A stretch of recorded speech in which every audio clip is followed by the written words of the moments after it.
Cribs with a dream, don't die, skylight kissing the sky. With 25 calling out time, freshness, they gon' shine. Silver flashing bombs, out of orbit they fly. Lingo steady cooking kingpin, shortstop guy.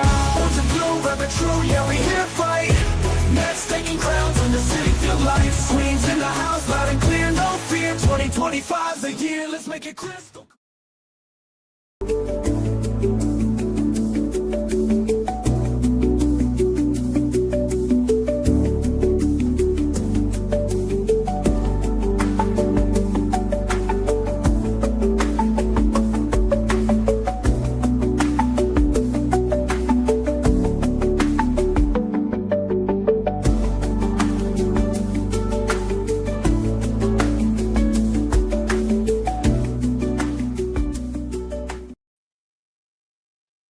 What's up, Mets fans? Welcome back to episode 2 of the Mets Trade Deadline Show right here on the channels and on X. And we got 7 days, boys, for the trade deadline to officially be over at 6 p.m. on the 31st. And the Mets and all of baseball hasn't really got started yet. I think we know about the deadline and they don't. Let's say what up to everybody. Chris, how are you, buddy? Yeah, I'm doing well. Excited to be here. Unfortunately, you decided to dampen the mood, or whoever it was that sent it into the chat when Brent Rooker went on the Foul Territory podcast and said that he's happy with the A's. I guess he doesn't want to win anything because I made that bold prediction on the live stream yesterday. But you know what? I'm doing all right. I'm doing well. Plenty of other names out there. Maybe not so much offensively. But we do have, I guess, a bit of a report from Andy Martino to talk about a little bit later in the show because a significant selling team is scouting the New York Mets farm system. So that's also some interesting developments, but happy to be here. What's up, everyone? Hey, and Zach, how you doing, buddy?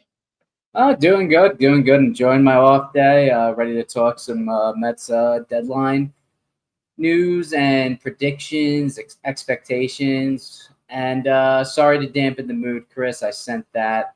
You know, when I first heard it, I was hoping it was just a random report, but no, he flat out said he's not going anywhere. Whether that's true because he has if he has a no trade clause, I don't know, but it looks he like doesn't.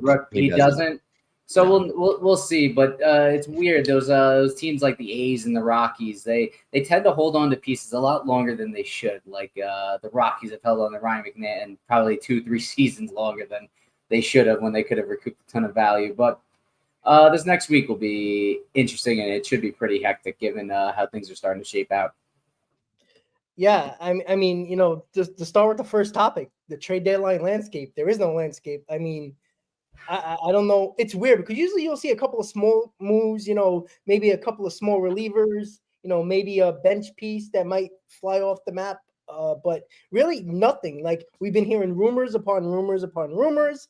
And, you know, this team scouting this team's prospects. And, you know, you hear, you know, Joel Sherman, a couple other guys saying that, you know, multiple teams are in on this guy. But nothing really has developed yet. We haven't even heard names officially, except for, you know, mock trades that we will get to at the end of the show. But other than that, it's been very, very quiet, Zach. And it's been, I don't know. I mean, I guess because now we're really, really buyers, unlike last year where it was kind of like, let's see what happens. Mm-hmm. It's kind of, I guess, a little bit annoying considering the fact that the Mets have a lot of needs. Yeah. There's definitely a few needs that the Mets have, and they have a few holes that they will be filling, whether, you know, it's at the top of the market or somewhere that's more along the serviceable end, guys that are just kind of fitting needs, not necessarily big blockbuster trades. But even with Stearns' comments in his presser earlier in the week, we've gotten some other reports from a bunch of beat reporters that kind of conflict with what he has said. So who knows what's going on? They are very tight-lipped on what they are going to do. Their plans are, they play their cards close to the chest. And I expect the Mets to make a few moves that are kind of out of left field. You know, they're gonna make something happen. I feel it. I feel it in my bones. This is the season to do it. And maybe that's wishful thinking, but I feel something big. Well, we all hope so because Yeah. my trade proposal very big. Chris, what do you think this landscape? How you feeling about it? Do you think this is predictable when it comes to like being a slow progression for the deadline, or what do you think? I mean, I just think really the buyers and the sellers, like we're still waiting to see what the Twins, Guardians, and Diamondbacks really do. I think of those three teams that are kind of on that bubble, the Diamondbacks have been named as the most aggressive sellers. Still trying to figure out to what extent the Twins and the Guardians are making their bigger name players available instead of just the rentals. We know the Pirates are going to sell as well. They could potentially dip into, some controllable pieces. I made a video today on my channel about David Bednar and how he is one of my top, targets this year for the New York Mets to build a great eighth and ninth duo between him and Edwin Diaz. Of course, if you go ahead and do that, you would still go ahead and need that lefty in the bullpen alongside Brooks Raley. So you'd need two relievers, and those would be your two relievers. But you know what I was actually listening to as we're talking about the trade deadline landscape overall, and as I saw Oliver's comment in the chat talking about what the Nationals might have to offer, I think the one piece that I've talked about before is Kyle Finnegan from the bullpen perspective. I've always been a fan of his. He's a veteran. I think that he would be serviceable. I would prefer David Bednar, of course, but given the situation and the turmoil of that organization, I forgot what major MLB insider was talking about this, but that they are not going to be able to keep, some of those pieces, at least one of them that they got in that Juan Soto deal. Um, I think that there's a potential, and it's not going to be to the Mets because I would have a very hard time envisioning an in-division trade for this one guy. But Mackenzie Gore, he's got 2 arbitration years left. He's already 26 years old. So, CJ Abrams is around 24, if I'm not mistaken. So a little bit younger than Mackenzie Gore. And it just like it that might not fit their timeline. Of course, they can wait until the offseason to make it more of like a blockbuster deal and really have time to think and deliberate about it. But there could be a trade if a package is offered, right? That is substantial at this deadline. That could be one surprise in division that, an NL East rival decides to make. Now, of course, I would love to have Mackenzie Gore on this team. It's just not going to happen. They're not going to trade Mackenzie Gore within division at all because he would basically torture, the Nationals with whatever team that, he ends up with. But I know we had that discussion a couple live streams ago talking about, what I guess as someone said Luka Doncic-esque trade could happen. I think in terms of pitching, he still needs to take off, right? He has taken off, but he has another level to his game to unlock. I think that could be a surprising move. Yeah, I tend to agree. But you know what? When Mike Rizzo, who notably and said it, to the media that he doesn't like the Mets. He said it multiple times over his tenure with the Nationals. He's not there anymore. So I do wonder, the change of leadership overall in the Nationals organization. I wonder if it doesn't matter if there's an offer that's the best offer and it's very hard to say no to, because I mean you can get a king's ransom for Mackenzie Gore, and you know what, if you're any team, and this is my problem with when it comes to David Stearns and the lack of, I would say, overpaying for anybody, and I still don't think that he would overpay for what we actually need, but if you're gonna get a proven guy in Mackenzie Gore, you hope as a Mets fan, as a president of baseball ops or an organizational executive, that Sproat, McLean, or Tong, at least one of them turn into Mackenzie Gore. I know it's obviously different arms, lefty, righty, but you hope one of them turn into that type of magnitude pitcher. And there's a pretty good chance it might not happen. So, yes, I would trade multiple big arms in our farm system plus to get Mackenzie Gore, because it is a difference maker. He is your ace for at least the next 2 years and the rest of this year. And on top of that, you can probably hold on to one pitching prospect that you really like, pick one, and you could still have that guy in the rotation next year, along with Shohei Manaea, along with Kodai Senga, along with David Peterson, if he's going to be on this team going forward. So, when it comes to free agency and all that. So, yeah, I would do that. And that's the problem. Like, I'm assuming other teams are thinking like that, like the Phillies, who knows Wheeler's going to be gone in 2 years. You can have him ready to go. You might sign a Gore to an extension, stuff like that you can do. He is under 30, which is right in the wheelhouse of David Stearns, which is great. So it's just a weird. I don't even understand why the Nationals are doing it. I know they've underperformed this year, but they got a lot of young guys, and everybody was talking about, Chris, when we were doing our season preview, we talked about the Nationals being a team that are probably 1 year away, considering all the young talent they have, how good they are, how good they could be. I know they struggled this year, but it is something to really think about. What the hell the Nationals are doing? Not that I care, because they can lose for the next century for all I care, but to trade a guy like that when you got a lot of young talent really doesn't make any sense to me. I don't know if it makes sense to you guys. Yeah, it doesn't. It doesn't. Obviously you don't want to give up talent like that, but in the same breath, like what Chris said, they don't know how close they really are to really competing. I mean, this is a team that you thought could be a riser in the NL East and a competitive team in the NL landscape, but they just haven't been that. They're at the bottom of the NL East, behind a heavily injured Atlanta Braves team and a Marlins team who we thought would be, the bottom dwellers here, and they've really had a nice resurgence, even given Sandy Alcantara's big down year. So it's interesting to see. James Wood is going to be completely untouchable. That's going to be someone that they look to lock up for the rest of his career. And CJ Abrams is young enough where they could probably hold out hope that they can compete by the end of his rookie deal and maybe sign him to an extension of some sorts. But trading a lefty starting pitcher in his prime, going into his prime is a bit shocking to me, but I could see it definitely happening. And then another team in this trade deadline landscape, we'll get into, someone that they might be trading later, would be the San Diego Padres. It's very interesting to see that they're listening in on offers on Dylan Cease and whoever else. I've heard Jake Cronenworth thrown out there as well. This is a team that has the last spot in the NL wild card. Behind them are teams like the Giants, the Reds, the Cardinals, who are basically out of it at this point. Not out of it completely, but falling out of it and listening to trade offers.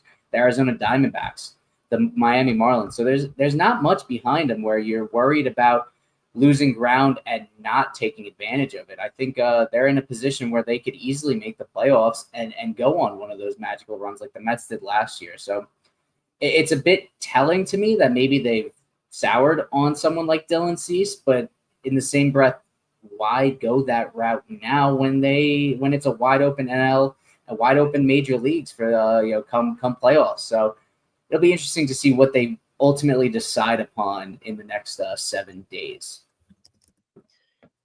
Yeah, I mean, it is going to be very interesting because, like I don't know what the Padres are doing. You're in a playoff spot, like you're right there, so it just doesn't make sense at all. But you know what?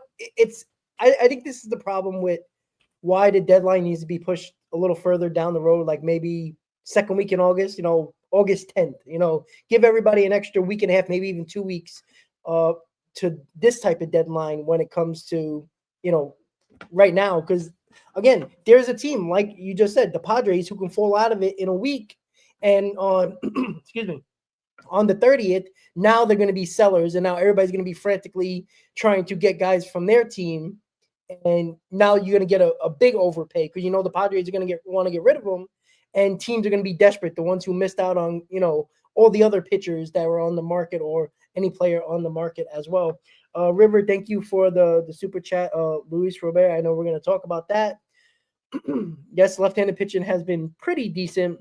He has been pretty good, considering after the All-Star break. So that is a guy to watch out for, considering he's not going to cost that much, and a guy that Stearns, probably likes, to be honest with you. So that is something that we'll find out. But needs, wants, and expectations of the New York Mets. Now, Chris just brought it up about the Diamondbacks scouting Mets AA, their prospects in AA right now in Binghamton. Excuse me, guys. Sorry about that. Sorry. Ooh, somebody talk. I'm sorry. No problem. It's interesting with the Diamondbacks because maybe just 24 hours ago, we thought the Mets are pretty much out of contention for any type of Eugenio Suarez deal, and probably wouldn't be in much conversation with the Diamondbacks given what else they have to offer. Two starting pitchers, and the Mets really weren't, as of 24 hours ago, we weren't really thinking of them being in the starting pitching trade market. But here we are, 24 hours later, hearing that the Diamondbacks are scouting, at some of our AA games. They're in conversation, or at least talking about Eugenio Suarez, apparently. And then they have two pitchers that very well could be on the move, in Zach Gallen and Merrill Kelly. That could be options for the Mets to slot into the rotation and maybe bump someone like Clay Holmes back to the bullpen.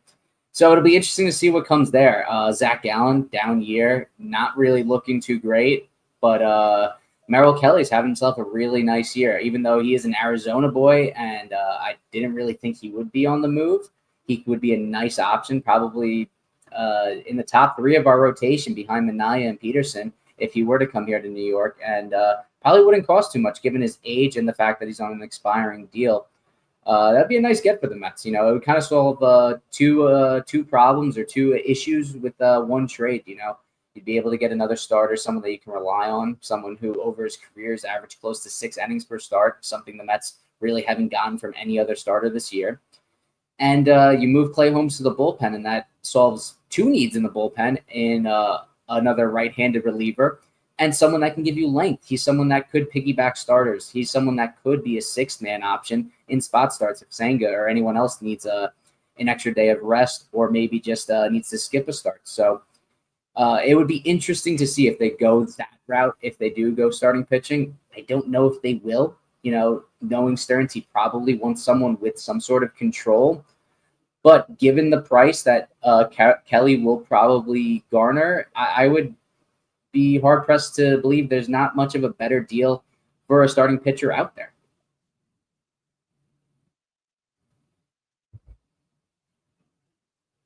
I was completely zoned out. I'm sorry. I was zoned out No because problem.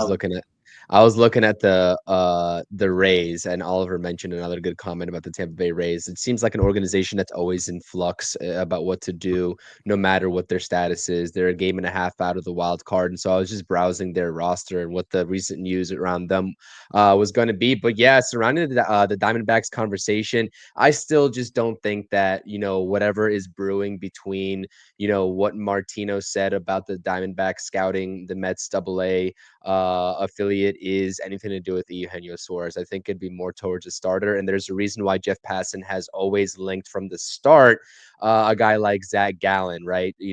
As a best fit, quote unquote, to the New York Mets. Now, I haven't really talked about Gallen. I'd be fine if the Mets made that move at the deadline. I think that that's still a little bit of a gamble depending on how he does in the second half, plus him being a rental. That's like, to me, based off of the trends and the way that we define going for it, quote unquote, going for it versus, half-assing a deadline. I know he's got upside, but like he hasn't, figured it out in nearly 2 years. He hasn't really been that old version of himself. So you could kind of put that in the category of half-assing it with his, 5 ERA or whatever he's doing. I know he's a talented pitcher, but I think that if you're going to actually go for a pitcher, let's make it an impactful one. I mean, Seth Lugo, Mitch Keller, Edward Cabrera that the Mets have been linked to. Let's go out there and get a formidable starter because, we have a guy in the rotation that's producing Zach Gallen-esque numbers, but everybody was complaining about in Frankie Montas before he, had a couple of good outings as of recent. So I'm not saying that Zach Gallen at his peak is Frankie Montas. He's definitely better at his peak, but with the overall production of what we've seen in the past year and a half, what else do we have to go off of? You know what I mean? So that's really how I assess the Diamondbacks. I would say Zach Gallen or Merrill Kelly is more in line there. And I think that David Stearns already stated through and through that he expects the Mets to go forward with what they've got at third base on the roster already. Whether you like it or whether you don't like it, that's straight from, his mouth to our ears. And I think that's what we're going to have to live with. I think center field is still a lot more the likelier route that the Mets upgrade a bat, even given the status of some guys that may not change the ball game completely. There's three names really that you have to choose from: Harrison Bader, Cedric Mullins, Luis Robert Jr. That's really what you're deciding between if you're going to make a move in center field or not, or just rolling with what you've got. We've already known, like we know this from Stearns as well, is that they're not calling up any positional prospects. So everybody's saying, Drew Gilbert, Jet Williams coming up to potentially be, almost everyday center fielders. That's not happening. Prospects coming up, filling a bullpen slot or a starting pitching slot is probably going to be, Nolan McLean or Brandon Sproat. So I think a lot of what we want to know from David Stearns, he has already told us. Now, to what extent is he telling the truth? That's a completely different scenario here. But there are a lot of other names that are flying a little bit under the radar, like even a guy like Jojo Romero, a lefty out of the bullpen for the Cardinals, who are going to be selling. I'm also interested in as well. But as you all talk, I'm going to browse this Rays roster and see what I can come up with here, because I don't know. They're not going to do it. This guy has a little bit of control left. I think next year he has a club option, if I'm not mistaken. Yandy Diaz has been a bat that I've always wanted. He's absolutely killing it again, especially with the uncertainty surrounding Pete Alonso on a long-term contract. I mean, of course, you'd want to re-sign Pete Alonso regardless if you add a DH to this team or not. But, if you're looking for a bat and the Rays are selling, I mean, Yandy Diaz is always going to be that one guy that you want to bring in. But I don't know. I think that there's going to be a lot more questions than answers from the offensive perspective for the Mets than the pitching perspective. And I think that's just the nature of the business right now. Well, when it comes to like Met fans in general, when it comes to David Stearns, it's not about what big trade could be out there, right? It's the idea of, or the question: will David Stearns pull the trigger if that deal is out there to have? Like whatever the trade is, pick your mock trade, whatever it might be, whatever you feel comfortable. The guy you want. Let's say you want Suarez and a bullpen arm, or you want Suarez and Kelly, or just go whatever big guy or two big names you need that you want here. It's the willingness to make that deal. If it's a slight overpay or a little bit overpay, I think if I didn't do this poll, but if I did a poll, I think probably 90%, maybe more, of Met fans believe that he won't overpay no matter who it is. And if that deal is there, like right now, the Diamondbacks are looking at the Mets AA prospects. If they're not that intrigued, why are they wasting their time when they got the Yankees and the Mariners like fighting over each other for Eugenio Suarez plus?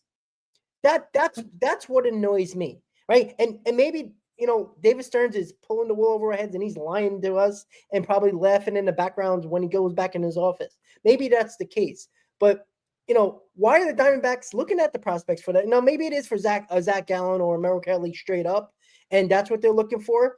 But I truly believe this. I don't think Brett Beatty, and the reason why I think David Stearns brought up McNeil in center field. I know, Zach, you're fine with center field with McNeil. And I think the big reason why he brought that up is the fact that I think they trust Brett Beatty to play second base on a regular basis, not third base, second base. And I do think third base is very much up for grabs when it comes to either a possible trade or, I would say Eugenio Suarez or somebody like that, considering the fact that I think Vientos has lost all hope unless he's going to be the everyday DH. And I don't think the Mets like what they have seen from Mauricio overall. I think defensively, he's probably been okay. The bat is still kind of hit or miss. And I know, Zach, you said this for a while. You think Mauricio is on the trading block. I think you think it's going to be gone. So just think of this scenario really quick. The Diamondbacks, for whatever reason, are looking at AA prospects for the New York Mets. All right. That's out there. That's SNY report. That's multiple reports have said that. So it's confirmed. This is not just us bullshitting everybody here. Yeah. McNeil possibly playing center field. Mm-hmm. Beatty seems like he kind of won a job either at second base or third base. Let's just throw him at second base here. Vientos, I think, is looking more and more like a DH every single day.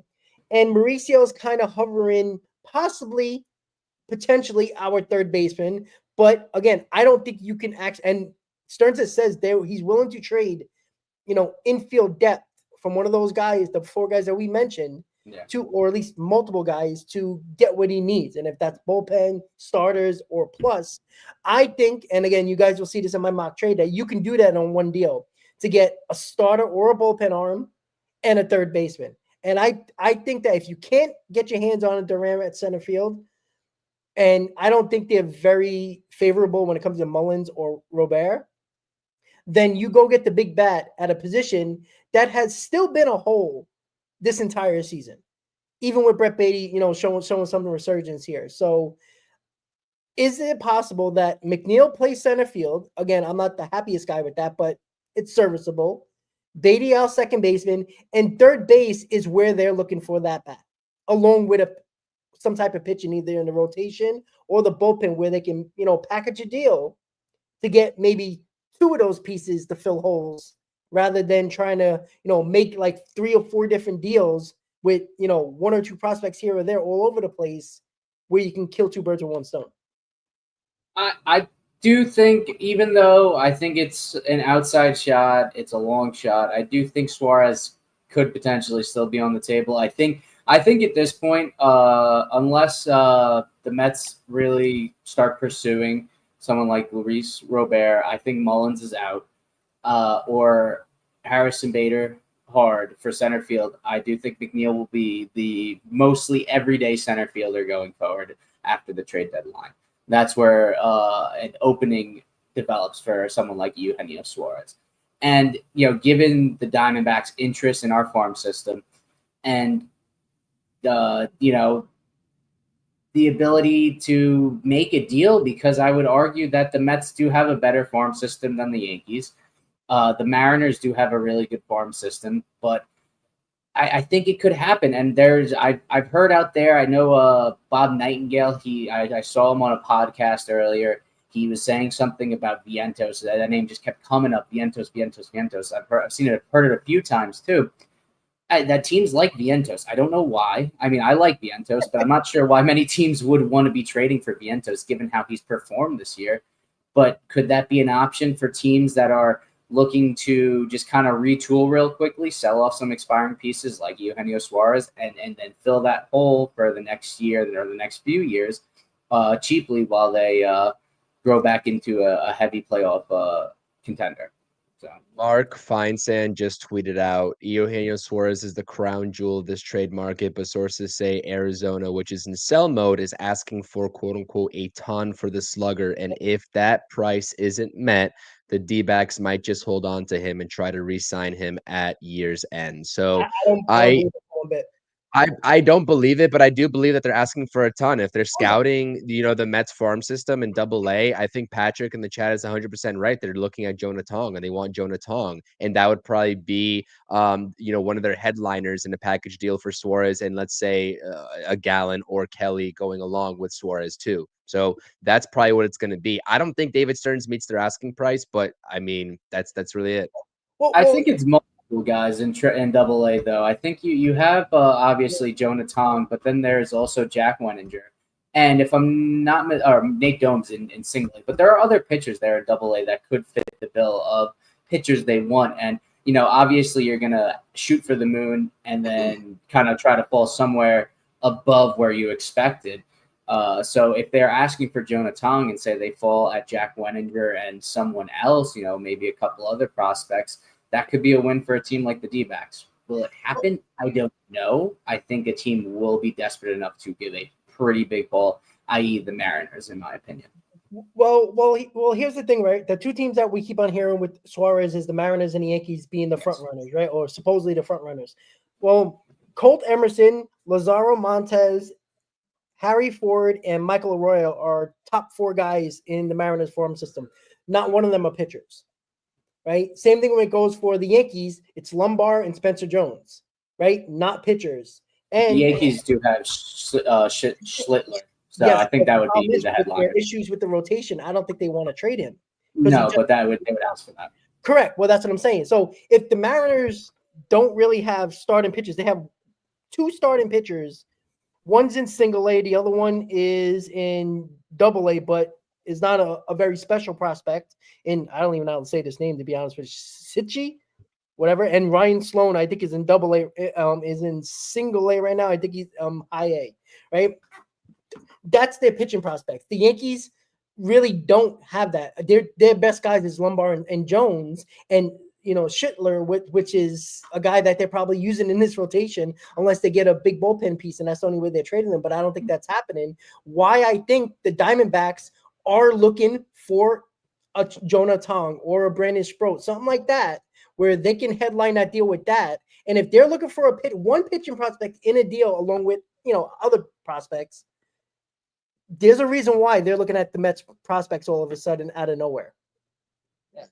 I think they do want pitching. You're absolutely right. I mean, you're absolutely right. And the prices, I mean, the price is clearly going to be high. I think that they're setting their sights high. I think that the Mariners prospects are undoubtedly, that farm system is undoubtedly good, as Zach said, but you're right. I mean, minimal pitchers to part ways with. So I do think that the Mets, if they wanted to go for it all and just make a blockbuster move like this, keep in mind, I've already talked about this exact scenario on my channel. I talked about a package for Suarez and Merrill Kelly and what I would think, it could take or start off taking. And I think I maybe undersold that a little bit, especially given that report from Mark Feinsand. But have we talked about even like when was the new rankings from MLB.com regarding prospects released? Literally okay, it was yesterday. So the Mets top 10 is not even the same anymore. Like Drew Gilbert, not a top 10 prospect for the 12. Mets anymore. You know what I mean? Blade Tidwell's Jacob Reimer in Double A, a top 10 prospect. Jesus Baez still a top 10 prospect. So you have a whole shakeup of top 15 that is newly ranked from MLB that a lot of people probably don't even know about. And I think that's very important because we're seeing guys like Jack Wenninger, Jacob Reimer, their stocks start to rise. Nick Morabito, who's a top 15 prospect as well, he's doing pretty decently in Double A as well. And I think that as it pertains to the outfield, and this is why the name that draws a lot of attention to me or for me from this Mets organization that's not a pitcher is Drew Gilbert, because I think that the Mets are fully content on understanding that if they're not in a position to call up any prospects to the major league team this season to help them out, Drew Gilbert is expendable because you've got a Jet Williams, you've got a Carson Bench, you've got a Nick Morabito that are waiting in the wings. And what was that, Zach? What was AJ Ewing? He's in high A. AJ Ewing. He's top 10 too, isn't he? AJ Ewing. He's number 7, I believe. He's phenomenal. Yeah. So that's what I'm saying. So I think Drew Gilbert is one of those pieces alongside. Listen, I don't think that they touch the top 3 of Sproat, Tong, and McLean.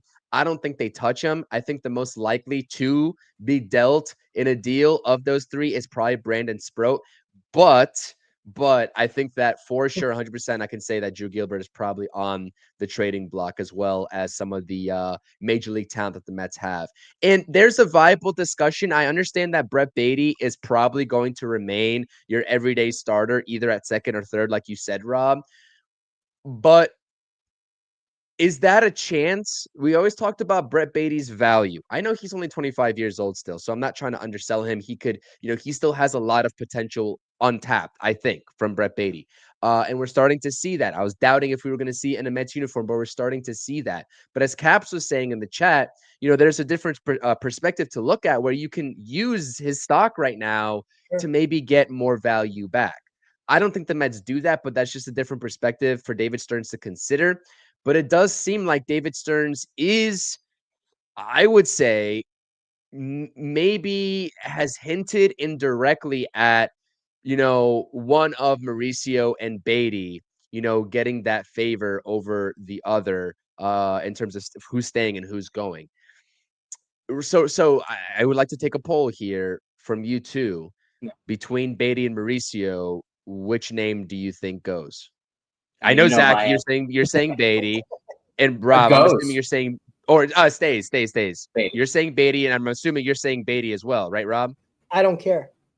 If it's somebody that is going to help this team better than those two guys, which again, what has Mauricio has done, guys? Like, can we I agree. What has he done? Brett Baty has been the best out of all of them, but again, is it only time for Brett Baty to turn into a pumpkin again? Like, I don't know. Maybe he won't. Maybe he found something. He figured things out, and that's great. But I don't care. Like, I'm not trading Brett Beatty for a reliever. Like, I'm trading Brett Beatty for somebody that can come into third base or come into, a position, center field, or wherever you need this player to be to help this team tremendously. This needs to be a guy that's either a high power guy or, high RBI, high power guy, something like that. That, if Beatty's in a deal or Mauricio's in a deal with a package to get somebody like that. But don't forget that Eugenio Suarez is not that, because he's 34 years old. So if you're talking about a deal that Beatty is in for a long-term solution, it's not going to be Eugenio Suarez. But with your infield depth that you have currently, and again, I don't think this roster is sustainable with four infielders that play the same positions. I don't think it's sustainable. I think you have to get rid of two. I don't think getting rid of one makes any sense. You have to get rid of two. So that's why I think there's a big possibility that it's Mauricio Acuna on the block, or it's Mauricio, or I think truly, in my opinion, I think Stearns is listening to every one of these guys. I think any two combination, I think he's fine with. I don't think he has a favorite. I think he's listening to any two. You know what makes it so hard is because when I did that mock trade package for Suarez and Kelly, I did have Beatty, but with the inconsistencies of play from these young guys at the major league level, like 2 weeks ago or a week and a half even ago, looks a lot different. It's a different landscape than now. And that's why it's so hard to assess this, because at one point looked like Ronnie Mauricio might be, the guy to really hold on to. And then now Brett Beatty has taken off over the past, he's been doing well for like over a month now, but I'm talking about really tapping into that next level. It's been like the last 2 weeks I've noticed from Brett Beatty specifically. So there's so much changing, but like, realistically speaking, I know that we're talking about potential, and that's the one word that Mets fans always use when talking about Beatty and Mauricio specifically. But like, given the inconsistencies, do we really believe in these guys to be the solution long term, even after this year? That's where I'm like, I don't necessarily see that. Maybe at second base, since it's less of a premier position, but if you're trying to sell me on one of those guys being your everyday third baseman for the foreseeable future, and given the offensive landscape that we've seen or lack thereof consistently, I need a power threat. I need a big bat at third base. I don't need this, so production offensively. And I hope this is making sense. It's all about the stock of each position too, because it's gonna be a lot harder to find one of those type of bats at second base, right? A guy like Ketel Marte versus at third base, where you see all around the league there's just a massive amount of talent at third base, and we thought Vientos was going to be that coming into the season, and it's unfortunate that he's not. I really do think that positionally, when we're having this discussion between Beatty and Mauricio, I think that the more favorable one right now is Beatty, because he can play second base potentially at a higher level at second base than a Ronnie Mauricio. And that's just what it could boil down to. Because I do think that if one of these guys stays to be an everyday starter, the Mets are still going to be on the hunt for a third baseman of the quote unquote future after this season. Yeah, I agree. And you don't want to continue to try to piece it together in what you have in the farm, but also given previous comments by Cohen about wanting to build the Dodgers of the East, you need to at least be open to the idea of trying to let these guys work through their growing pains and develop into what their ceiling it has shown. And if you want to be this true top contender, you need to have these guys perform on lower contracts, on their rookie deals, to be able to sign the bigger contracts in free agency for positions of need that you can't fill immediately with the farm system. And I think the Mets have enough of a plethora of those guys that are up the middle and in the at the corners to be able to try to figure it out in system as opposed to going outside the system. That's just my belief on the matter. But that being said, I do believe, like Rob said, two of these guys should be gone. A few of these guys will be gone at this deadline, or at least will be heavily talked about in trade packages, and the Mets will be actively trying to move them to better this roster today. Yeah, to me, it's like I think the Mets did a terrible job in trying to figure these guys out. And where, I don't think Beatty and Acuna should have been up. I think it should have been. I thought Beatty won the job out of spring training. I think Acuna didn't and just got there because of McNeil's injury. And I think it messed both of them up. I think the growth of Acuna got stopped because they kept on platooning. And obviously when Beatty went down, Acuna got the job for a little while, but he lost it. I just think that like with Vientos not playing well, and then with Beatty playing a little bit better and Acuna playing a little bit better, and it was going back and forth, and they were playing these guys, sitting these guys. I think it overall hurt every one of these guys. It didn't help any of their value. Obviously now Beatty's value is a little bit higher than everybody else's, but we don't know what the other teams think, right? Do they believe the Mauricio Acuna upside over Brett Beatty's emergence this year? I don't know. But I just feel like the Mets did a terrible job. This is why I don't like the fact that when you bring up the prospects, you don't play them every day. You sit some because they play the same positions. Either they play well or they play bad. And they're more than likely they're going to play bad and not look good, which hurts their value, you would think, considering because they sit down. Like, nobody has any idea what Acuna is doing. Like, again, a glorified base runner and, a defensive replacement. It's idiotic. He could be developing in the mind. And I know Acuna has won a couple of games for us. I understand that with his speed and all of that. But he's probably better suited staying in the minors, developing and getting better, where his value might be higher and not probably lower than what it is right now. Same thing with Mauricio. Right? I think he's getting somewhat exposed at the major league level. Still can't hit a breaking ball.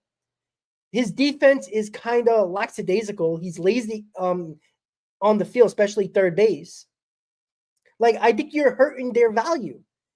And when we're not playing him much and doing this platoon nonsense that we all hate, it just doesn't work. And that's why, and again, this has a lot to do with Vientos not playing well. Like, that's his fault. But you could have just put Beatty there and left him. You could have put Acuna there and left him. Like, trying this out as an experiment while trying to win games is losing value on these guys, and you've lost games because of it. And I think it's a huge problem. Now the Mets find themselves. I honestly think that's why every one of these guys could be on the block. Like, who do you want? Pick one, pick two. Like, that's where we are at this point. And I think it's been a bad job. And Vientos had a lot to do with it, but I think Stearns putting these guys all on the roster just puts Mendoza in a bad spot because he's got to play these guys at some point, and somebody's going to sit. It's just a bad roster setup and manipulation by David Stearns and put Mendoza in a terrible spot. I don't think that it is just as simple as pick two of these four, because you really only have two legitimate defenders at third base in Mauricio and Beatty. Those are your two legitimate defenders. Vientos' time at third base is done.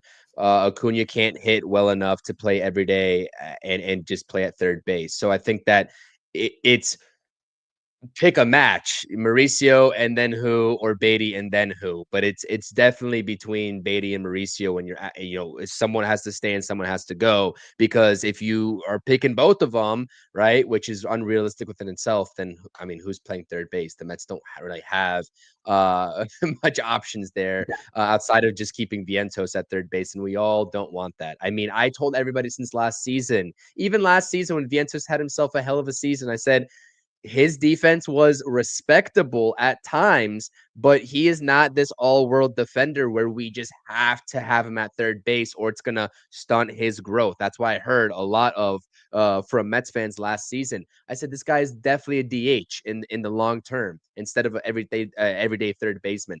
The Mets have to get this third base situation figured out. Yep. And that's, I'm not going to stop stressing that enough until they finally get a formidable bat that is a decent defender out there. And we just haven't seen it yet consistently enough.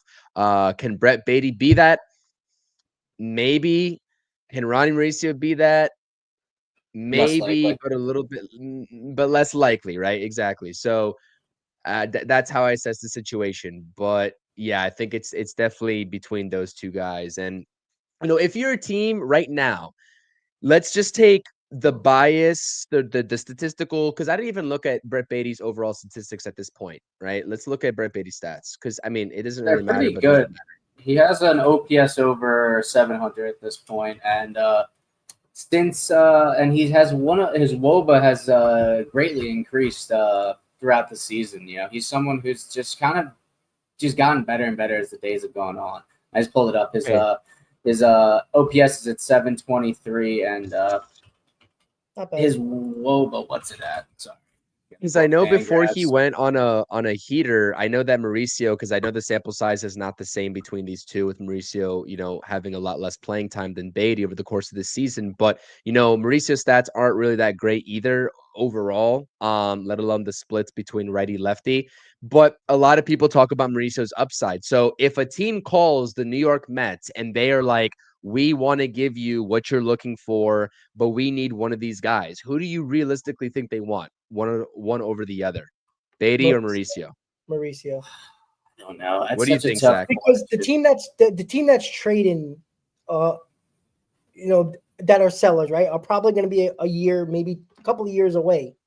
Why would they want Brett Beatty, who has more years of service and less time of, the team's going to have less service time with them. Mauricio has a lot more service time with them. So the value is probably there. It depends on what team, right? If it's the Arizona Diamondbacks that might think they're maybe only a year or two away, maybe they would want a Brett Beatty, right? Because they have him for a couple more years. But Mauricio, you have a longer tenure with him. It depends on what team it is. Like the Pirates are probably looking for Mauricio. The Diamondbacks might be looking for Brett Beatty. So I think it's dependent on where the team's going to be. But I'm going to say this, be honest, guys. I don't think the third baseman is on this team. I think there's going to be a new third baseman on this team. And I do think whoever's left is playing second base. And McNeil's going to be the center fielder. That's what I feel. Interesting. I mean, if that's the case, you're not going to see Mauricio at second base. You're not going to see Mauricio because Mauricio hasn't been a good second baseman. And going off what you said, I tend to agree that Mauricio is probably going to be the more highly sought after player, of those four. And I think Vientos is going to be kind of in there too, in that mix too. For some reason, I think a lot of teams do like Vientos' bat, and I think they think that could be a reclamation project for them. I personally, I'm a Beatty fan. I would love to keep Beatty and let him play either third base or second base. I'm comfortable either way. If they improve one of those positions or center field, I'm good. But I do think one of Mauricio and Vientos are gone, and I do think Acuna himself will also be gone. Fine with me. Yeah. Before we get to Chris, I'm sorry. No, I was just going to say, I mean, at a certain point, the Guardians are going to have to give away Jose Ramirez. I mean, at a certain point, he's got 3 years. After this year, he's got 3 years left on his deal in that 7-year extension that he signed a little bit ago. I mean, once that time comes, I think the Mets will be in on Jose Ramirez and try to make a blockbuster 2.0 of a Mets and Guardians trade, given the Lindor trade a couple of years ago as well. So I think that. And I was going to ask you, Rob, when you made that statement, the third baseman is not on this team right now. In your opinion, are you talking about just 2025? Or are you talking about in general over the long haul? Like, do you think there's a new third baseman come the deadline playing in that position for the Mets in 2025? Yes, either it's a rental or it's somebody who has extra years on their contract. I truly believe that. Because again, see, I don't know if I believe that. The way the Mets have used third baseman. And I mean, which guy hasn't played third base? That every one of these guys have played third base. Including I think McNeil played twice. And McNeil is not obviously part of this, but all 4 of these guys have played third base at some point. And that just shows you that there's no belief in those guys at third base. They're trying to figure out if anybody can play third base, and I think that's truly the problem.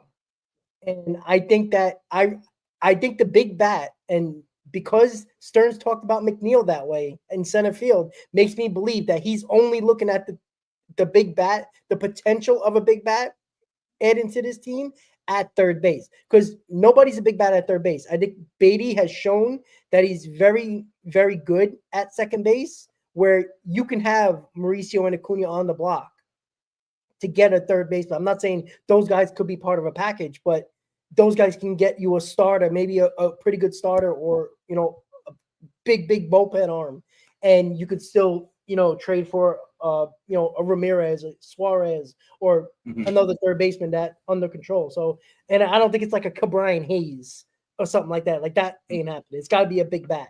That's why I really believe that's the case. Yeah, if there's a new third baseman on this team post trade deadline, it's Eugenio Suarez. I think it's either Eugenio Suarez or no one. And just to go off what you brought up, Chris, about Jose Ramirez, he does have a full no trade clause, so that could be something where he just decides to veto any trade and finish out his career in Cleveland. So that's fine if he doesn't want to win anything, but I would hope that some of these players, maybe if your name is not Brent Rooker and you're happy not winning any championships, then I would hope Jose Ramirez has a different mindset. Oh, Brad X in the comments, would you consider trading Jeff McNeil? I mean, again, no, but again, who is it for?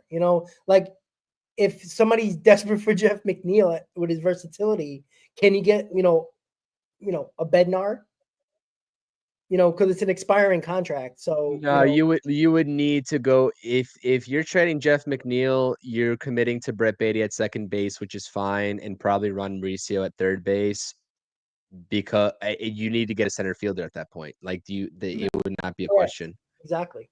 Mets or you just commit to Jet Williams. That's it. Yeah, the Mets aren't trading anyone like Jeff McNeil. There's 4 players that could be traded that are on this major league roster, and that's Mark Vientos, Brett Beatty, Luis Angel Acuna, and Ronnie Mauricio. I think anyone outside of that is just not. Question possible. for you guys: Do you Maybe think? Jose Buto. Sorry. I was gonna just say Jose Buto. I was gonna bring up his name. Like, listen, I know like his overall numbers this year are not bad at all. Like, they're not bad at all, but he's just been also inconsistent. So I'm like, that's a guy that's also still young. He's well under 30 years old, even still. That he could be a trade chip too in a certain deal. And then you just go out and get another reliever or promote from within and have a guy like Sproat or McLean come up and be a reliever for you for the first half a season of their career. So I think Jose Buto is a viable option to trade. I think it's actually maybe more likely than we all think. So that's what I'll say about that. Yeah, that's a definite possibility, especially a team that is, like the Padres. Maybe they want to try to convert him to a starter, have a few years of control, and get rid of Cease and then turn it around and go back into compete mode starting next year. So yeah, that is interesting that you brought that up. I thought of it like right as you were talking about it, because he's definitely someone that is expendable for this Mets team. Yeah. All right. So we talked all we had to talk about, and now it's time for our fun mock trades. And this isn't our anybody reporting anything. These are our own opinions, just so everybody knows. Don't kill us thinking that we're reporting this or we're trying to like make something out of nothing. But this is our mock trades. And we're going to start with you, Zach. So I'm going to throw it up here real quick and just talk about your trade proposal. Yeah, so in my trade proposal, I have the Mets getting Dylan Cease from the San Diego Padres and then giving up Brandon Sproat and Drew Gilbert.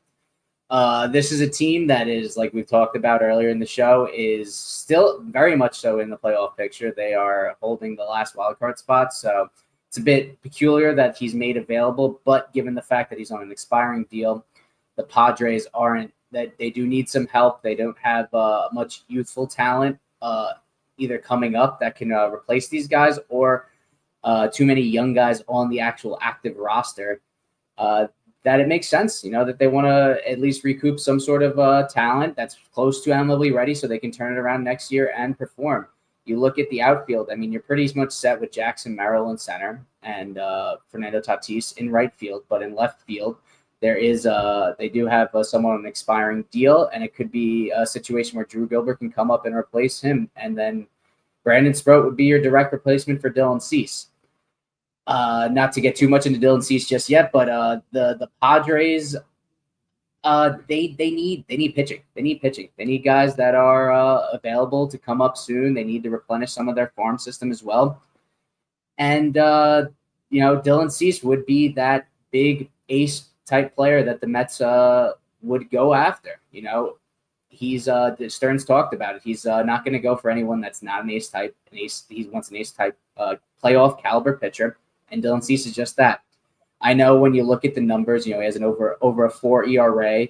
doesn't look great, but once you break it down and you get into some more of the advanced analytics, I don't think you can look at those just in a vacuum. But looking at total picture, he's someone that's run into some bad batted ball luck. His SIERA, which is a skill interactive ERA, is something that measures anything that's in his control. It shows that he should be pitching to a much lower ERA, and same with his FIP being in the mid to low threes. I think he's someone due for some reverse regression to the mean and could be a second half, candidate for a big second half. So do I think the Mets maybe are giving up a little bit much in this trade? Yeah, I do. I've since putting this out there, I've gone through it, and it seems like the Padres aren't going to be getting as much as this or as much as maybe they want to in return, considering he is rental. But there's one thing I will mention before I pass it off to Chris or Rob after. Dylan Cease is due for a qualifying offer. So whatever they get in return would have to be equal to or greater than that second round pick of a qualifying offer. So they're gonna need something pretty big in return if they actually do end up trading him. I think he's like a 50-50 chance he's actually traded because they are going to be asking for the moon, and I don't think they move him unless they actually get that. Sounds like a Ryan Stanek-esque answer with some of those analytics. It is. But I'm a big Dylan Cease believer. I wanted him since he was on the White Sox, and they traded him to the Padres. And I know I talked about this a lot with Rob yesterday. It's more about the right move as opposed to the big move, but I believe this is both the big and the right move that the Mets could make at the deadline. You are giving up, someone in Brandon Sproat that I believe to be a potential maybe frontline to mid-rotation type pitcher that is pretty close to being MLB ready, but you do get someone back that could really fill two holes. You get your starting pitcher and you can move Clay Holmes to the bullpen in one trade. And I think that would really put this Mets rotation over the top, given what else they have in David Peterson and Sean Manaea. Chris, would you do this trade?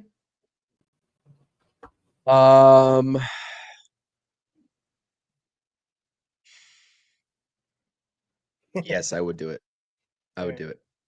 I'm the proven guy over prospects any day, so I would do it. Stamp of approval. Let's go. Boom. You know what I was just you know what I was just thinking though when we were talking about that Jose Butto discussion. Given the age of Seth Lugo and given the age of, I feel like Jose Butto, not a 1-for-1 deal, of course. I think the Mets would have to add on a little bit more onto that. But I feel like, Seth Lugo is 35 years old. He's got one more year left on the deal after this one. I feel like Jose Butto, if they were to deal him, I know he's young. He's controllable. He's pre-arbitration even. I feel like that would probably just make the most sense if the Mets were to let go of Butto, like we were just talking about. I don't know. That just came up into my mind, and it's not a 1-for-1 deal, but I'm just saying, like, the team that would most likely just be a fit for Jose Butto would be the Royals for Lugo trade. They have no use for Lugo at this point.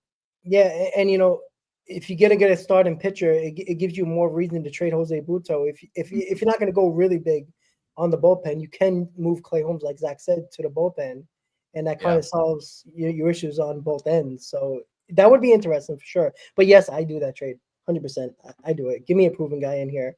I'm sick and tired of these prospects failing and showing nothing, and it annoys me every day.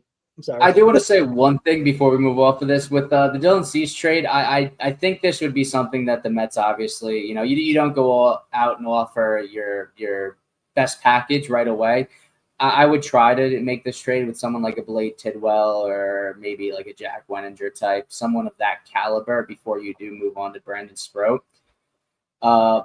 But the Padres really would be in the driver's seat here because even though they're listening in on offers, they are still in playoff contention, like I mentioned. So I think they're not making this trade unless they think it's at bare minimum equal value. If they're getting an equal value in return, and I think they're probably shooting for, them winning the trade. And that's going to happen a lot at these deadlines. They're going to have to get a lot back in return. And I know a lot of people in the comments are saying that it's an overpay, but if you look back at some old trades, Jack Flaherty going to the Dodgers last year, they gave up 2 top 15 prospects to the Tigers, and one of them was, pretty much a consensus top 10 guy, someone that's slotted right in to their top 10. And it's going to be more than you want to give up, and probably the Padres or whoever you're dealing with is going to get more in return, at least face value. It just all matters what they end up developing into at the end of the day. What is that equivalency that you made with the qualifying offer and the equivalency of the second round pick? Is that monetary, or what is that? Like, what do you, like? So basically, just someone that would equal that type of pick. Brandon Sproat is someone the Mets, I believe, drafted in the third round, and Drew Gilbert. Oh, I see. Yeah, just in terms of prospect value, like in my eyes right now, Drew Gilbert would kind of fit that need. He's someone that's probably around a mid-tier draft pick at this point, and Brandon Sproat probably up towards the back of the back of the first round. So I think that you'd have to pretty much match that and probably beat that. They would need at least someone that would equate to a first round pick to move Dylan Cease to recoup that qualifying offer draft pick. Sure. Okay. That makes more sense. Oh, yeah. That does make sense. All right, Chris, your turn. Here you go.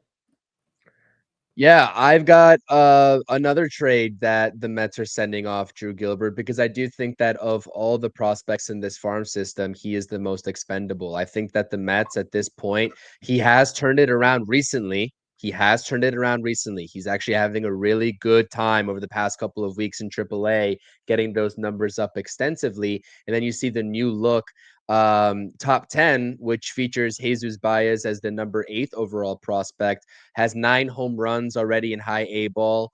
I guess he struggled a little bit in A ball, but I don't think that the sample size was all that great this year for him before he went to high A. So, but this also goes against the conversation about potentially finding a third base of the future for the Mets, because Jesus Baez is a third baseman. He's also a shortstop by trade, but I think his body fits the mold of a third baseman a little bit more. But these are 2 top 15 prospects in your farm system that you would get to acquire a guy that is, in the prime of his career. He's 30 years old. Is having a major bounce back season compared to the overall numbers that he posted last season. He's not a rental. He will have him for another year at the very minimum. He's a guy that can close ball games when Edwin Diaz is unavailable. He can also set up Edwin Diaz when he is available. And this would just be an electric 8-9 combo with Bednar setting up Edwin Diaz in a playoff game. Bednar, as of his last outing, when he got the save against the Detroit Tigers, has now posted 21 scoreless innings consecutively, and he is on an absolute roll. He got optioned, he got demoted in April, and I guess he took that personally. And he said, get me out of this organization, because I'm going to start pitching like the David Bednar I know I can be. I think that this is a fair deal going back to the Pirates organization, an organization that is filled with young pitching prospects. Their top 10, their new top 10 features at least 4 or 5 different pitchers, in addition to Skeens and Jared Jones already at the MLB level. They're fine on pitching. They need position players. They also will need a third baseman, because I think that they will probably be in the market to try to trade Ke'Bryan Hayes. If they do successfully this trade deadline or not, I don't think that he is what they expected offensively from the third baseman that they envision. So in enters Jesus Baez, who's a little bit further along, but they also get an MLB, quote unquote, MLB ready bat to go alongside a pretty weak outfield that they have right now. It's an outfield that's filled with a little bit more veteran presence than what they want. Tommy Pham's going to be getting traded. McCutchen is on the tail end of his career. Drew Gilbert can be that guy who's 24, 25 years old now, and can man one of those positions out there with ease in a low pressure environment in Pittsburgh. I think that, this could get it done. Maybe they would ask for a different guy in the top 10. Maybe they want a Jacob Reimer or something like that. It's fine. I think that it's going to take at least a top 10 prospect plus another top 15 prospect to get Bednar. He's not going to come for cheap. And you know what?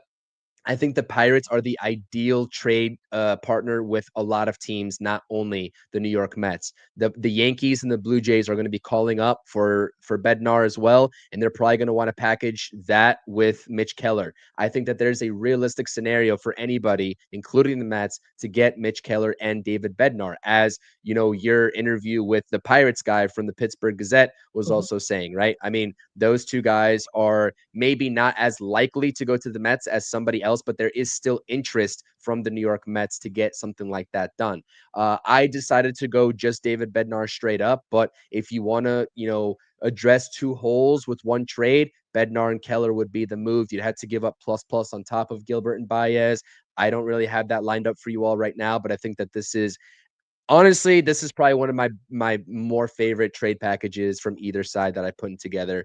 I think Bednar would be electric for this bullpen. I think that he would put this bullpen over the top. Yeah. Zach, did you do this deal? I would in a heartbeat. I think David Bednar is a great reliever. I think last season and the first month of this season were a bit uncharacteristic of what he actually is, and I think he would be an electric setup man for Edwin Diaz.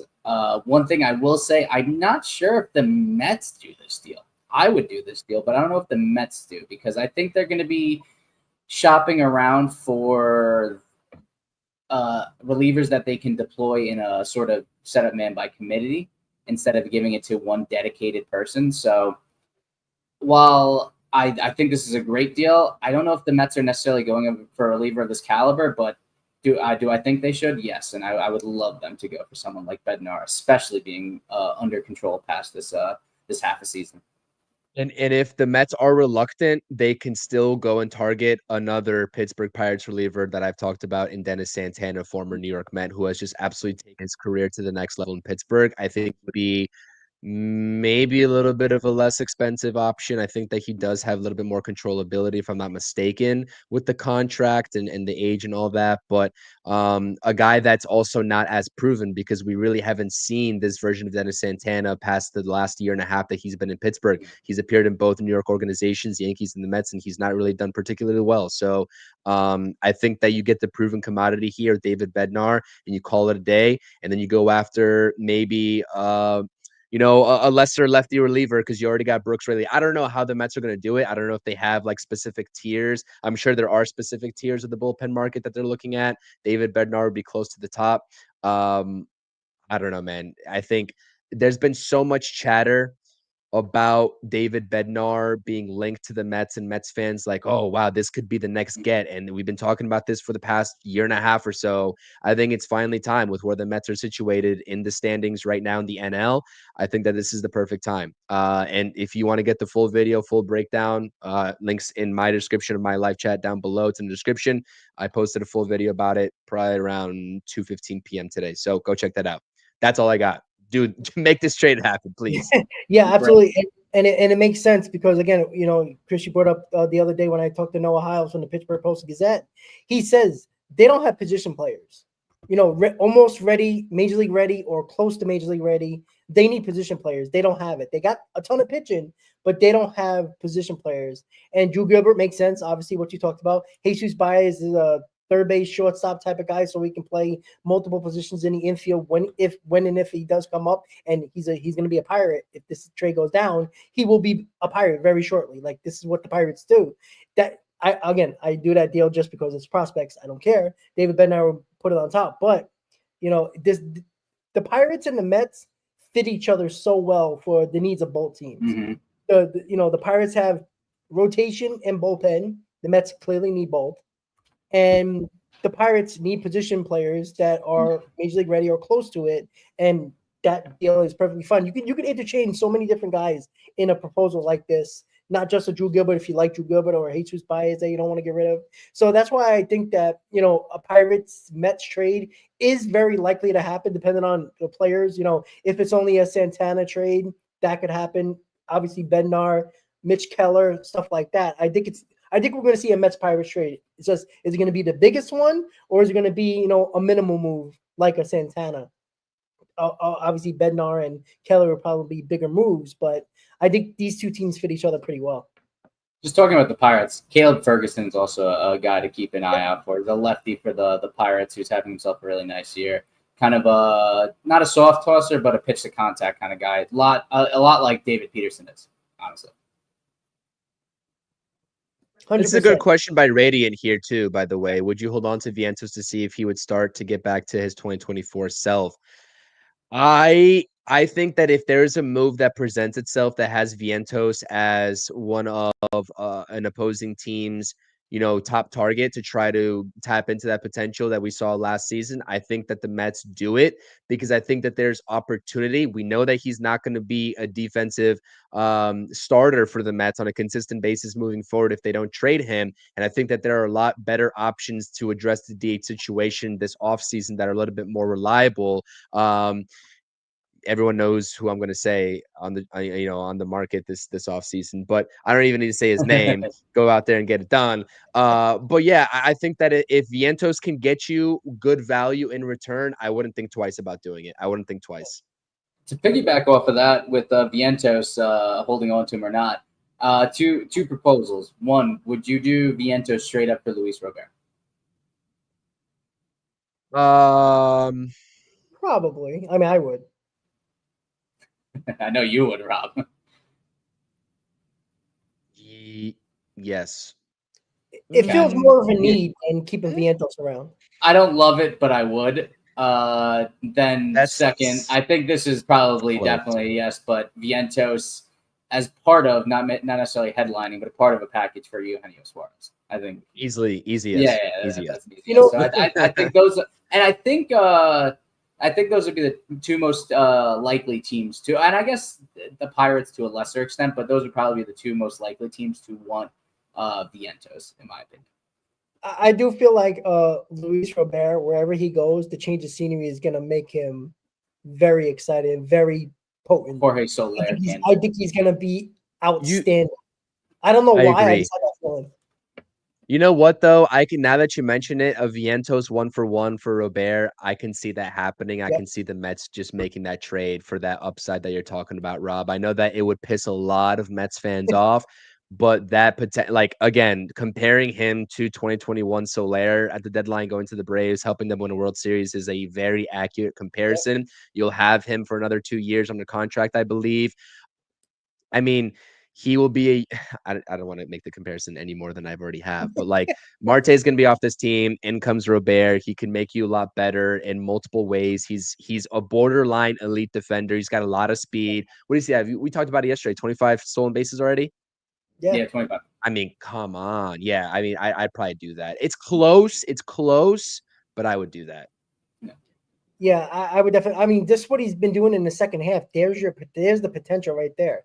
And, putting them in this lineup, and again, this lineup hasn't shown enough all year, but putting them somewhere around the 4 top guys, even if you want to throw them fifth or you want to maneuver certain guys where you might bring Nimmo into the fold a little bit, or even Alvarez up there just to put behind Luis Robert. I think there's a lot of things where you can put Robert in between those two guys, and it could work wonders. Again, I think that's probably the most likely deal, Robert to the Mets. I'm not gonna get excited about it, but I feel like the potential. I feel like him just getting a change of scenery, no matter where it is gonna do so many good things for him, and is gonna help that team a lot. And you're right, Chris. You're spot on when it got about Jorge Soler. That's the type of deal where nobody even thought about it being a big move, or helping the Braves so much. And Soler was a World Series MVP, so it is not saying that. I think Robert is probably more talented overall than Jorge Soler, but because Soler is basically a DH and not a very good outfielder, but it's going to be interesting. But I think Robert is going to help a team wherever he goes.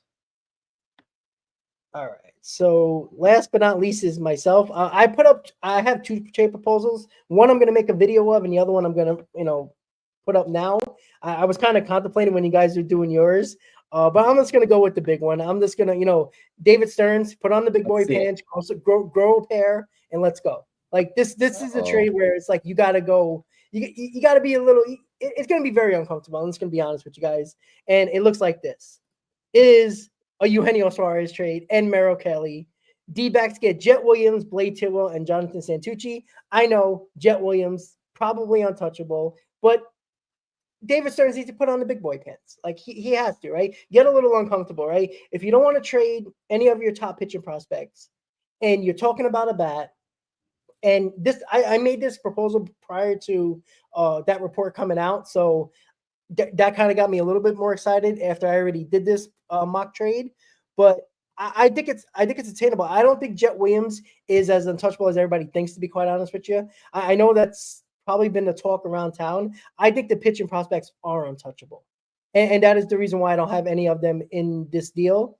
The reason why I put Blade Tidwell in here is because obviously they're going to be losing a lot of pitching in Merrill Kelly and Gallen. If they are going to trade all those guys, they're going to need some pitching. Tidwell has pitched a couple of games at the big league level. I think he can slot in easily. Jonathan Santucci, a double-A guy, is a guy that I think that is going to be a solid back-end rotation guy or a solid reliever. And again, when you see the D-backs probably trade in a lot of arms, they need arms. And Jet Williams is just to get the deal done. I think Jet Williams is the over the top getting the deal done. We talked about the Mariners, and that's why I brought up the Mariners and the Yankees in regards to Eugenio Suarez, is because they don't have what the Mets have. I just went over the Mariners' top 4 prospects. None of them are pitching. And the Yankees, besides Skittler, whatever you want to call him, I don't think they're going to get rid of him because they need him in the rotation unless they're going to get a big starter back. So I think the Mets, and I don't think Spencer Jones and Lombard is going to be headlining the deal to bring in Suarez plus. That's why I think the Mets are in a good spot. Why I think the D-backs are looking at their double-A prospects. And I think Jet Williams just gets that deal done. Makes no question that you can beat a package between the Yankees, Mariners, and the Mets. And that's why I'm doing it. Again, I know people, I haven't even looked at the comments. They're probably killing me right now. It's probably an overpay. I agree with you guys. But is Jet Williams more important to 2027, 2026, or is he going to be that much of a difference maker down the road where Eugenio Suarez will make this lineup instantly better? You finally figure out your third base position. You don't have to worry about that. You get Merrill Kelly, who's going to slot in as your number 3, right? I think he's slightly better than Mitch Keller. He's older than Mitch Keller, obviously, but Merrill Kelly has a 3.32 ERA. He's already thrown 122 innings. So guess what he does? He throws innings. Imagine that in the Mets rotation. They don't have that. That's why when I look at rotation help, I don't just look at who's having a good season. I'm looking at, is it a good season? Is it a solid season? Okay season? But does he give you innings, right? If you're going to go get a guy with innings, get somebody that's actually, somewhat good and quality. And if you can slot in the middle of your rotation, I think it helps. I think it protects Kodai Senga even more, which the Mets seem to love to do. And again, with Kodai Senga having 10 days off and pitching the way he did his last outing, concerns me. If it doesn't concern you, you got to pay more attention. That Kodai Senga is more of a question mark than anybody else in this rotation. Yeah, Chris, you going to say something? I'm going to say a lot of people are saying this is an overpay. I think this is an underpay. I think this is an underpay because I think that there's going to be competition from the Mariners, and to beat out the Mariners, you're going to have to listen. I don't really. Jet Williams is what, number 39th overall prospect in the MLB pipeline. I've never been a big Jet Williams fan. Oh no, I'm sorry. 20 in baseball prospectus. Sorry. Is he? Yeah, 20 in baseball prospectus, and then there's some not MLB pipeline prospectus. I looked at the MLB pipeline. Okay. Listen, I've really had concerns about Jet Williams translating to the MLB diamond. I think that there's going to be some power concerns there. Not that his game should be geared towards power anyways, but I know that he's been the number 1 overall prospect in the Mets farm system. I get it. He's probably going to be a good player. I don't think he's going to be what everyone thinks he's going to be. I think that to get these 2 names away from the Mariners, or at least Suarez away from the Mariners, Jet Williams is a good start. I think Blade Tidwell would be a cherry on top kind of throw in. I don't know, man. I think they'd need a guy like Brett Beatty in this deal, dude. I think they'd need a guy like Brett Beatty in this deal. But that's just me. What do you think, Zach? I'm curious about what you think. I reject this trade. I am not trading away Jet Williams for almost. I would do this in a second. I would do this in 1 second. I wouldn't even think twice about doing this. I'll tell you that right now. There's 2 reasons why I'm not doing this. One, I'm a big Jet Williams truther. I truly believe, I said this earlier today, I tweeted it out, I think Jet Williams is going to be a top 5 prospect in major leagues before he does make it to the major leagues. I am all in on Jet Williams between the plate discipline, just the matureness he shows at the plate, and his gap-to-gap power. He doesn't necessarily have the power to put the ball over the wall, but he has the ability to hit the ball into the gaps, something that we've wanted from Acuna and have not gotten. I think he's Basically, all we wanted from Acuna, and then some. He can steal bases, he has the plate discipline, and he has the ability to drive the ball in the gap. But number two, and something that I don't think is talked about enough, Jonathan Santucci is like one of our only lefties in all of the minor leagues. I don't think the Mets trade him for that simple reason, the fact that we don't have any other lefties. I don't think necessarily the value is bad there. I think Santucci is probably somewhere in that 10 to 15 range. I think he actually might be like 13 on our pipeline prospects. But being a lefty, I don't think they trade him being the lefty. That being said, do I want Eugenio Suarez? Do I want Merrill Kelly? Yes. I don't know. It's just so bizarre. This trade deadline is going to shape out so weird. I really don't know how much the Mariners and guys like the Yankees are going to pay. It's already come out that the Yankees aren't moving George Lombard or Spencer Jones for a rental. They are not doing that. I mean, could things change in the next 7 days? Possibly. I don't see them moving those guys. Do I think the Mets could will this package beat that even if they were to? Yes.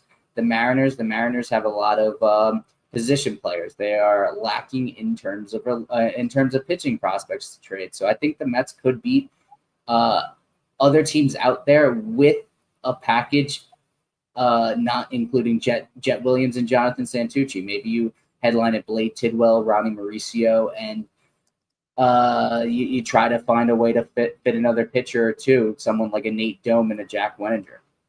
Okay, so let's do this. Let's do this. Yeah. I'm curious. Since listen, I'm doing this trade in a second. I wouldn't blink twice. I wouldn't think twice. I'm doing this. But if because it seems like a lot of people in the chat, seems like you as well, Zach, are very high on Jet Williams, as you just said. You take Jet Williams off this list. You keep Tidwell, you keep Santucci. I understand only lefty, but let's be real here. Yeah. How many people knew about Santucci? He was hurt most of last year. He was a recent, second round draft pick, I believe, of the New York Mets out of Duke, I think he went to. He's having a decent season so far across high A ball, somewhere around there, 3.85 ERA, somewhere around there. I think, maybe, if that's the last time I checked his stats out. A double A. A double A. Yeah, he's up to double A. Yeah. Oh, okay, so double A too. Okay. So but just let's say for the sake of this trade proposal, you keep Tidwell and Santucci. If you want to keep Jet Williams, would you include Brett Beatty in this? And would you include, because Brett Beatty still, obviously, I don't think it's going to get the job done, right? Just Beatty, Tidwell, Santucci. I said take Jet Williams off, Brett Beatty, Ryan Clifford. And a lot of people also like Ryan Clifford in this farm system. He's also a top 10 prospect in this farm system. Maybe you can take Santucci off and put Brett Beatty and Ryan Clifford and keep Blade Tidwell on there so they get some pitching back. Yeah. But I really do think that you have to wow them. I know that these are two rentals. You have to wow them to take them away from a team like the Mariners. I really do. I think Brett Beatty, I would do it with Brett Beatty in it. I'm a big Brett Beatty guy. I think you try to make it work with Mauricio first, obviously. I think Mauricio honestly might be preferred by the Diamondbacks, honestly, and other teams, in all honesty. But then outside of that, let's just you throw Brett Beatty or Ronnie Mauricio in, replacing Jet Williams, and you get Blade Tidwell, Santucci, or another pitcher like Santucci. And then you send back Ryan Clifford or maybe a Reimer type, someone like that. I know AJ Ewing's also getting a ton of hype. A lot of teams are interested in him. So I think there's ways you can make it happen without affecting the immediate outlook of future years. Because I think Jet Williams, like Rob said, he's not impacting the team this year, but he could impact the team next year. I think if you can find a way to get this done with sending prospects that are a little bit further away, in a Jake Reimer, in a AJ Ewing, I think that would be much preferred. Yeah. This is like, sorry, Rob, but this is what I don't get. Buto, Tidwell, Santucci. Like we need to stop saying that we can just give up a bottom dwelling offer for two guys that are going to make you into a probably World Series favorite on this roster. Like we just need to be realistic about the trade package that we offer up, because it's gotta be at least respectable, and it's gotta be talent going back in return. I understand they're rentals, but they're not taking, a guy that, in Blade Tidwell, who is basically, what is he now? He's like the number 10, number 11 in the Mets farm system, but we've seen him already. Tidwell. 10, yeah. We've seen him already though. Like he's gotten shelled when he came up. He's still young. He's still got a lot of electricity. I think he's going to be a decent pitcher. But like that's not a headliner in a move for two Yes. guys that are going to make you World Series contenders. So like let's be realistic about it. And I just see it because I saw Yeah. that trade offer in the chat with You know, Buto and Tidwell. the reason why I put Santucci in here is the fact that obviously this was a throw in right after I found out the Diamondbacks were scouting the AA farm of the Mets.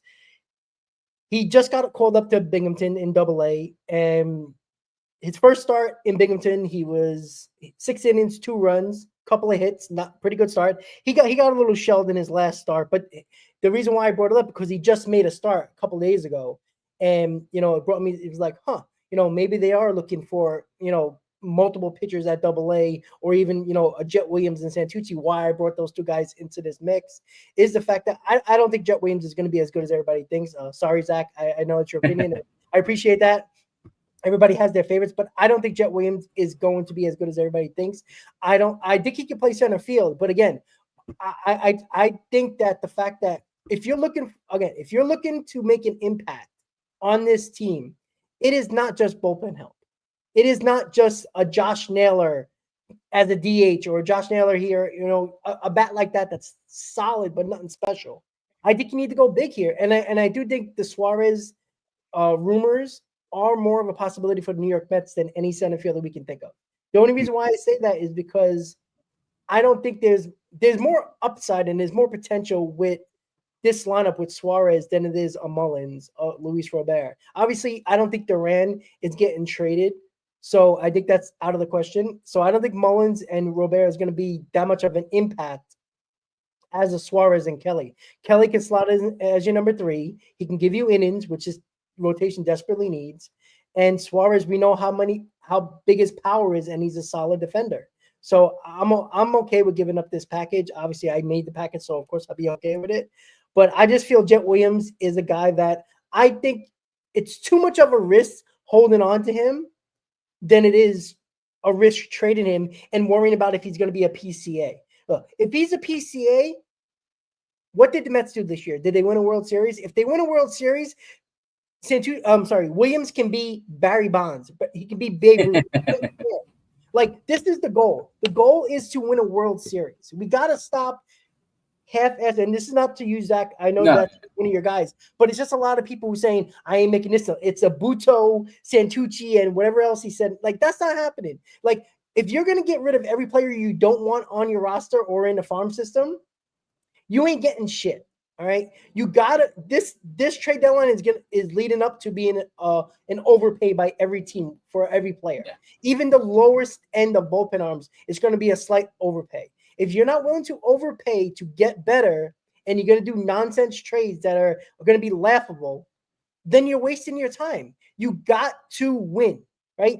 We're heading on 40 years, guys. Was anybody born in '86? Sadly, no. Me neither. I was close, but not there. Right? We have to win. It's 40 years next year, guys.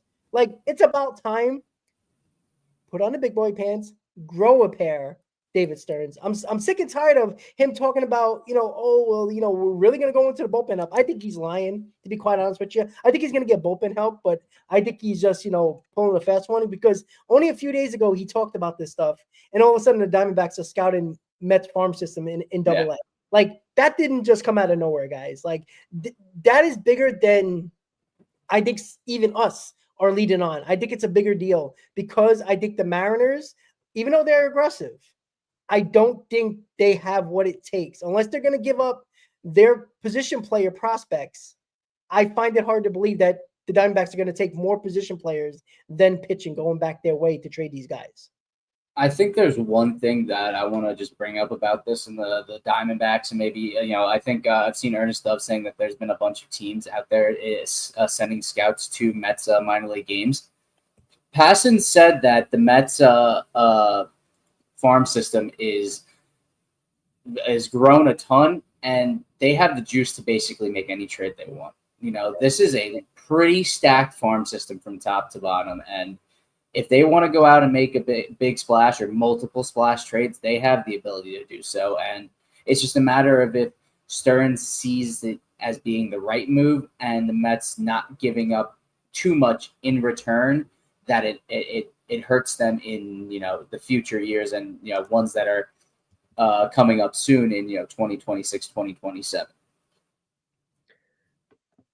Positional surplus. I mean, I'm not talking about the pitchers here. I'm not saying to just give away Sproat, Tong, and McLean. That's fine. I'm all for that. You always need the young, exciting pitchers, but positional surplus is what the Mets farm system has, and at the MLB level too. So, if it takes, the position player that a certain team wants to get a deal done, send it in, do it. I think I'm with Rob on that. You've got, if this farm system is so loaded, you got the back end talent to make up for what you're losing in the front end, or vice versa. So I agree, though. I think that the Mets do, if they really want to get things done this deadline, it would be in their best interest to do so, because this is a World Series contending team.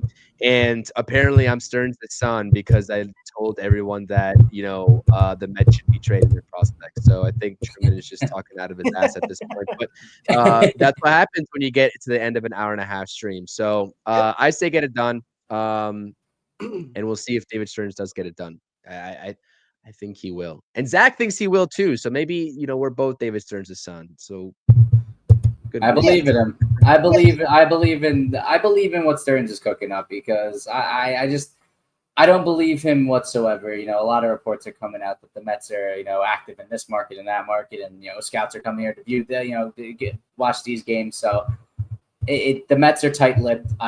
Bob Nightingale alluded to the fact that they are tight-lipped nowadays. In years past, before Cohen took over, they were an open door. They would hear stuff from the Mets organization, and it would just be a mass text thread of what the Mets are willing to give up. And now you don't hear any of that. The Mets work in silence. So, Stearns could say one thing, and then a completely opposite thing's going to happen in a week time.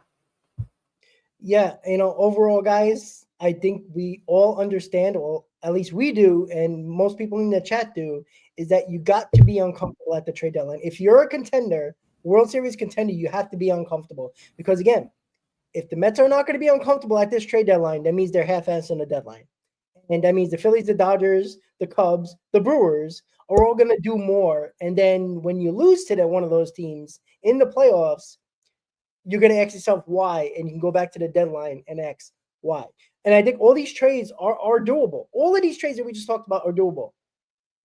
It's just Stearns willing to do it, and we'll see. I think, again, before we go, guys, I do think this D-backs rumor with scouting the AA farm system of the Mets is a lot more than just a rumor. I think it's gonna take on a little bit of momentum here, and I think over the next couple of days we're gonna hear a lot more about it. So, any final thoughts from you guys before we call it a show?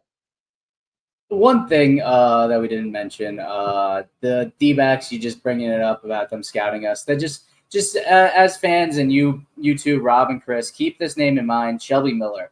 He's supposed to throw. He could potentially throw against live hitters tomorrow, and he has been having a phenomenal year for the D-backs before he dealt with some, I think, forearm tightness it was. So if he is able to get through a live hitting session or a live pitching session tomorrow, scot-free and feeling healthy, that could be a name that is on the move and could be a Met come August 1st. So that's where I'll leave you at. Chris? I love it.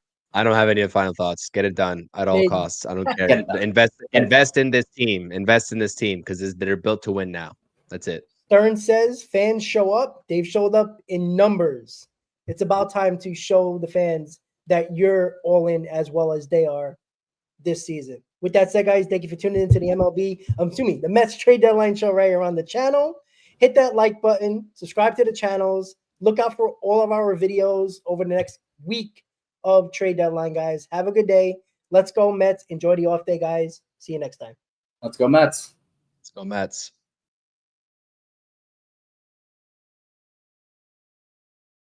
The year, let's make it crystal clear. Let's make it crystal clear.